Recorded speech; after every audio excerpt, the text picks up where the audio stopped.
Good morning folks, and welcome to another helping of Mr H's Hot Pot. You join Mrs H, myself and the girls a long way away from Kansas or Wigan where we live. Isn't that right, Mrs H? It is. Because today we've switched counties. We've come to Cumbria and we're in Penrith, where we've actually come to have a look at Haweswater Reservoir, which is where Manchester, or the majority of Greater Manchester, get our water from.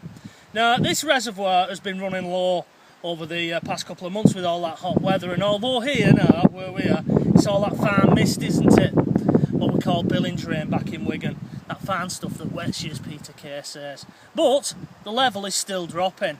Not as bad as it has been in 1984 when it was a really hot summer and BBC presenter Stuart Hall was stood there urging people of a certain generation to save water, but it is running low. We're in the shadow of Artefell, which is Mr H's old dormitory from Hinning House. If you haven't seen that video, I'll put a link up to it now for you. And we can't see it today because it's a bit misty. But believe me, it's just over there. It's sort of that hump there at the back. That's Artefell. Right then, we're making our way down one of the original roads to the village that used to be here. There used to be a village here called Mardale Green. And in newspapers and in media, this is always seen as like, you know, a lost Atlantis, isn't it, Mrs H? It is. But let's be honest about it. There's not going to be many buildings stood up. You know, you're not going to see churches and that rise out of the lagoon type of thing. Right then, we'll make our way along this road and then we'll see what bits we can see, because I've got some coordinates of where buildings was to sort of help us out. So join us again in a little while. Well, here we are. We're in Haweswater Reservoir. Now, back in the 1930s, this wasn't a reservoir. All this was a valley, and there was farm animals on. There was people living on it. It used to be called Mardale Green, apparently. And it was flooded so that it could serve the people of Manchester as the city was growing with the Industrial Revolution.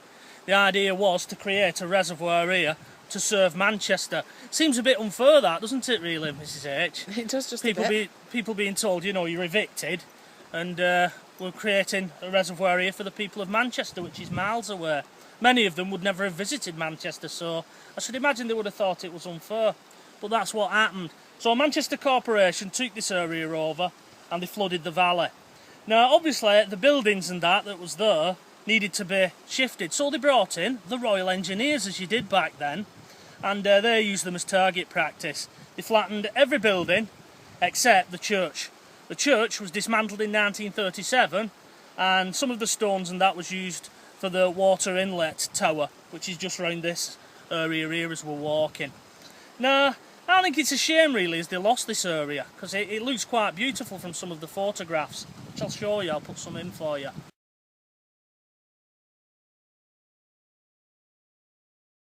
The whole area now, it just looks like a war-torn area. You know, these walls here, these are running along what would have been a road originally, and you can see, obviously, how high this reservoir should normally be. We shouldn't be stood here by rights.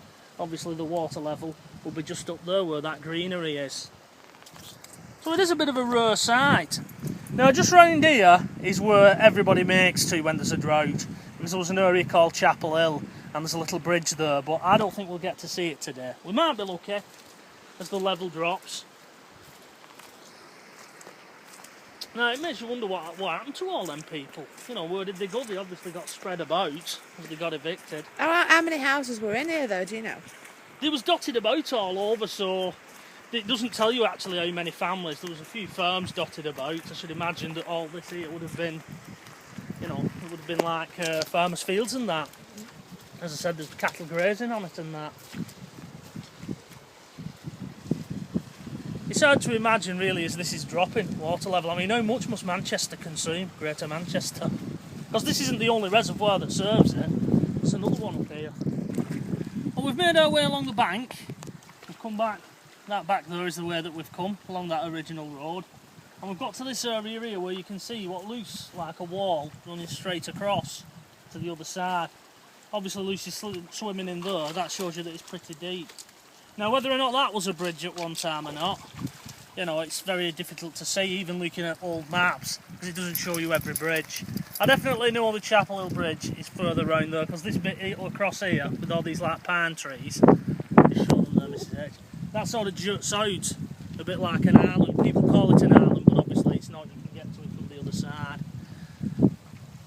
So we're going to make our way further along the bank here, following this wall, and we'll see if there is any little bits of ruins once we get level with the end of what they call the island. Like I said, I don't think there will. I don't think it's dropped. It's certainly not as low as it was in 1984. I'll put a little clip in there of that public information film from 1984 made by North West Water, which was the forerunner to United Utilities, and you'll be able to see that the whole area here where we're stood, and indeed even more, was bone dry back then. The water situation in the northwest is serious. Here I am, low and dry in our biggest reservoir. The water level normally is 50 feet above my head, and this is usually the wettest place in the kingdom. Most other reservoirs are the same, and it needs to chuck it down for weeks and weeks on end to help out. But will it? It's vital to save more water now to eke out dwindling supplies. So it's up to you and me, at home and at work. Save water! Right folks, we've made our way along the bank of this reservoir, and we've got level with what I call the island. Now Mrs H has quite rightly pointed out that I would call that bit over there more of an island. Now when you look at it from Google Maps, when this reservoir's full and it's as it should be, that island just looks like a little clump of grass in the middle of it, and that's probably why I've got a little bit muddled up type of thing. Now the bridge is supposed to be over that way somewhere, around that island, that little stone bridge. Now at the time, from that public information film, as I showed you earlier in my video, when Stuart Hall was stood on that, he claimed that this was the wettest part of the kingdom, and that he was like, you know, there should have been 50 foot of water above him at that point. So it must be pretty deep still under there. You know, it must go down like that. Because obviously they'll have shaped this valley as well. All this shale and that's around us, that's been added later. Now we've come across some little gate posts here, haven't we, Mrs H? We have. Now, I thought that they'd been snapped off when I first saw them. But Mrs H has pointed out that maybe the level of silt has just risen and that is the original height of them. Whether or not that gate though is original to it or not, we don't know.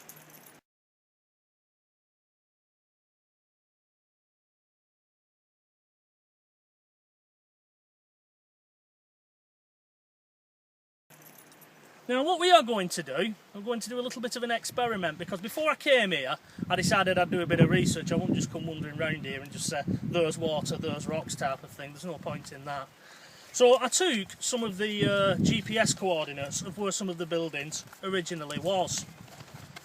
And as you can see I took a little bit of blurb there as well about it. But these coordinates here are where the main buildings are at this end. So what we're going to do now, we're going to see if Mrs H gets some mobile phone signal. As you know, Cumbria is notorious for nada, no phone signal whatsoever. But if she can get some, we'll see if we can marry it up with the coordinates on her mobile phone and see if we're near any of these buildings or where they would have been. So join us in a little while when Mrs H gets a mobile phone out, and we'll see if we can see anything.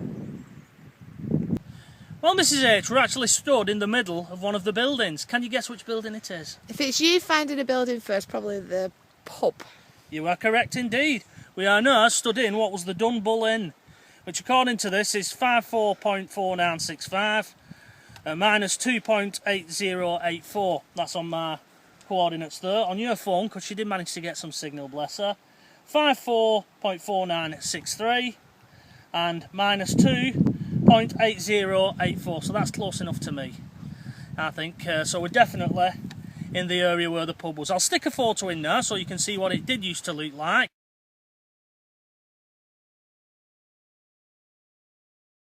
That's where we've just been stood up there, near that gate and that gate post, so we wasn't far off it. And I'll have a pint of Warsteiner, please, Mrs H. I think you'd have got that then. I don't.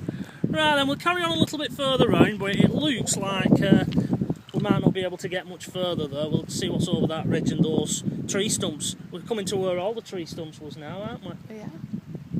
We're now approaching what we think will be the bridge that leads over to the little island there. As we've come across these massive tree stumps. There's one here and there's one over there. Now they're very sodden, you know, due to being underwater, but I should imagine if we look at some of the old photographs, which I'll put one in now, of Chapel Hill Bridge.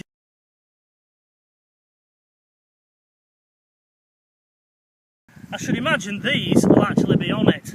I mean, I don't know how many years old they'll be, but they've certainly been big trees in the day.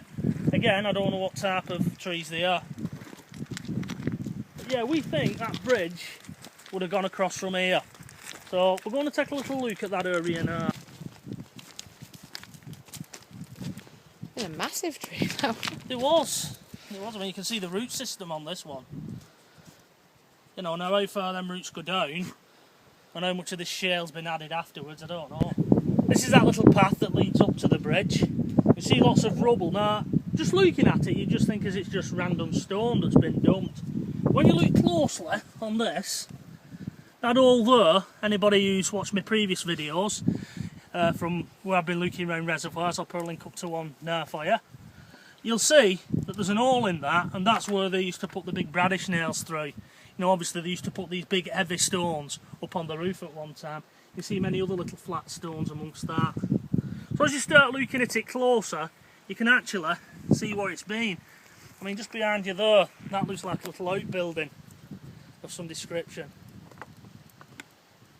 And then obviously you've got all the trees around, or the tree stumps, where they've just cut them off, you know, flattened the buildings, or the Royal Engineers flattened the buildings. Wonder if there's any shells still in here.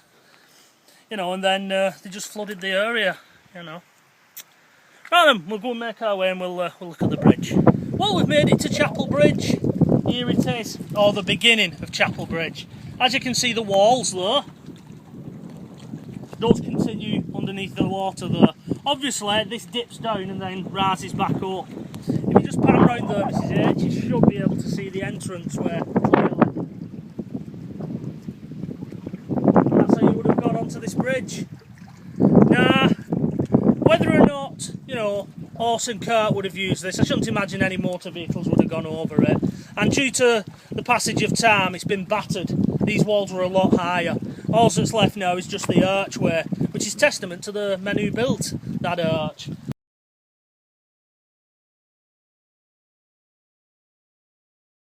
But yeah, underneath there, about halfway, that's where in that public information film Stuart Hall was stood saying save water. Now, as we pan back across the reservoir to where we came from, you can see just how low it is.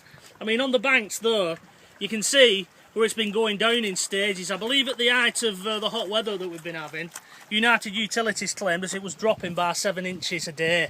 So that just shows you the amount of water that we was using back in Manchester. Now, I should imagine as well, people were filling paddling pools, weren't they, Mrs H, and throwing it over one another. Yeah. That's probably dropped off now because it's not as hot, although it's a lot muggy and humid. Even here, once the wind drops and that drizzle gives over, you know, we're a bit hot, aren't we? Yeah, it's warm when it stops raining. Right then, so we're going to make our way back over now, the way we came. I believe Alf Wainwright said as this should never have been destroyed. He campaigned against it, you know, the famous fell walker, back in the 30s, but he didn't get his way. You know, big business. Manchester needed its water, Alf, and that's why it got flooded. Right then, we'll make our way back the way we came, carefully, Mrs H. We don't want to be falling, do we, with little hot pots on the way? Nope. And we'll wrap this one up when we get back over there. Now here, just as we was coming over, I noticed the sun was put in the mud as you approach the bridge, 2018. Now I wonder if, you know, the level was just up to here, and that's why they've done it and it's since dropped again. You don't know, do you? Don't. It's a good idea that people leave it alone, because if somebody else come from 1994 was a hot summer, I believe, you could get right across it then, and then obviously 1984 when it was bone dry. So it's a good idea that people can put it in, you know. You think United Utilities had actually put something in with like a marker, wouldn't you? Yeah, some signposts or something. You know, saying that this is how low it was. But then again, I mean, I've noticed a few United Utilities vehicles keep stopping and having a peer over at Walford to see what we've been doing. So whether or not you can actually be in here or not, I don't know. Well, there's plenty of footprints and cigarette ends, so... that doesn't mean you can be in here, though, does it? They're not going to stop people, though, are they? Not doing no damage. Well, no, but what they could argue, I suppose, is, you know, you're contaminating it. It still needs to go through a treatment before it goes to your tap. I would hope so. Otherwise, all Greater Manchester's drinking Lucy water. Now, as we can see here, following the walls round, there's some gate posts just over there. Don't know if you can make them out amongst all that rubble there. You can see that there's a lot of tree stumps in this area, just by the bridge. So I wonder if this was like a little park area, Mrs H, or somebody's garden. Looks like it, doesn't it? You know, like I said, we'll have a look at the photograph of this bridge, and this side of the bridge, obviously, not the island side, and we'll see what was here.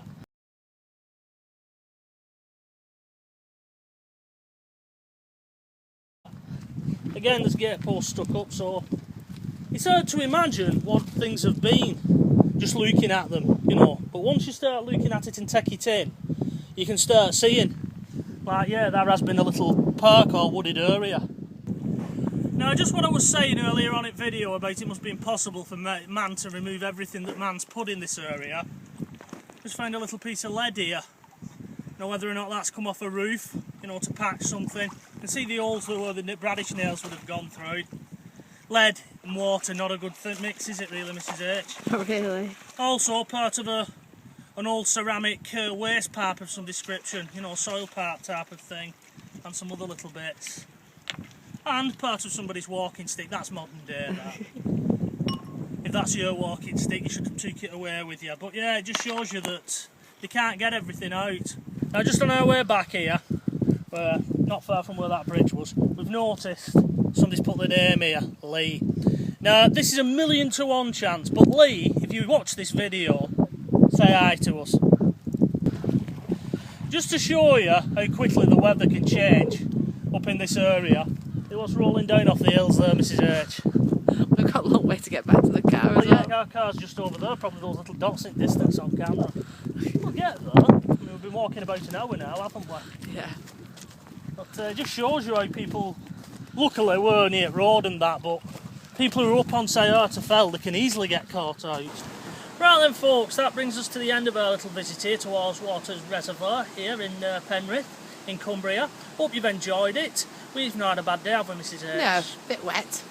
And I hope you enjoyed our little look around those ruins of Mardale Green. It was nice to find the ruins of the old pub, wasn't it? It was. Over there is the dam. And as you can see, that's another shot, just gives you an indication of just how low this reservoir is. With a bit of luck, it'll start to fill up. Here is the Commemoration stone that was put here by the Manchester Corporation Waterworks on the 5th of October 1957. Just hold on there for a bit, Mrs H, give them a chance to have a read at it. Right, we're going to get off now and we're going to forage for some food out with Mrs H. We are. Go and find a pub. Yeah, you're having us there, aren't you? So, once again, we hope you've enjoyed this video. Like I said, we've had a nice time. Sun's breaking out here now, just as we're on our way home. So, from myself, from Mrs H, from the girls who are in the car having a sleep, it is bye-bye for now.